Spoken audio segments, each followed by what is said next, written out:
for joining us. An area family forced out of their home when the vacant house next door collapsed. Still not clear what caused that house to come down, but tonight officials have started the process with hopes that neighbors can soon come home. And Carrie Corrado's at the house along Gilbert Street in Lower YODER Township. Carrie, what does the house look like tonight?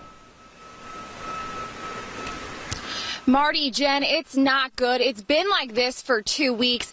Take a look at it. Half of the house is not even there. You can see right through it. It's pretty much made into splinters. But again, no one lived there. It was vacant. But if you follow me this way, you can see the house right next door. People lived there and they had to be evacuated. And they haven't been able to move in since.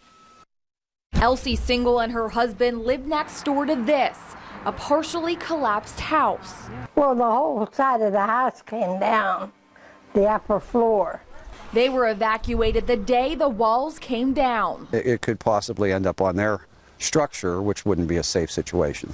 Almost 2 weeks later, they're still not allowed back yet. I was very upset because, like I said, I take a lot of pills and I know my house and I don't see good.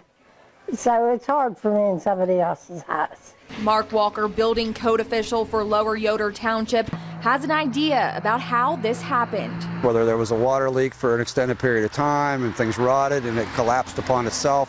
Fortunately, there was nobody living in the house.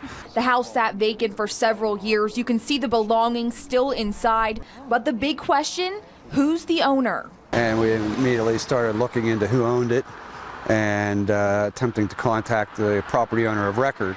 Walker says the owner gave permission to the township to tear it down. But the property owner of record didn't have any interest in the home anymore. It was on the tax sales, but it was never sold. Walker says the owner is now living in Adams Township. He says even if they couldn't contact the owner, they still could knock it down anyway under the township's dangerous building ordinance. And the owner may not be there anymore, but her neighbors are, the singles, and they want to move back. So when they say you can go back into your house, I'll run. This collapsed house isn't the only vacant one on the street. There's a lot more, but again, township officials trying to get this house demolished so the neighbors can move back in.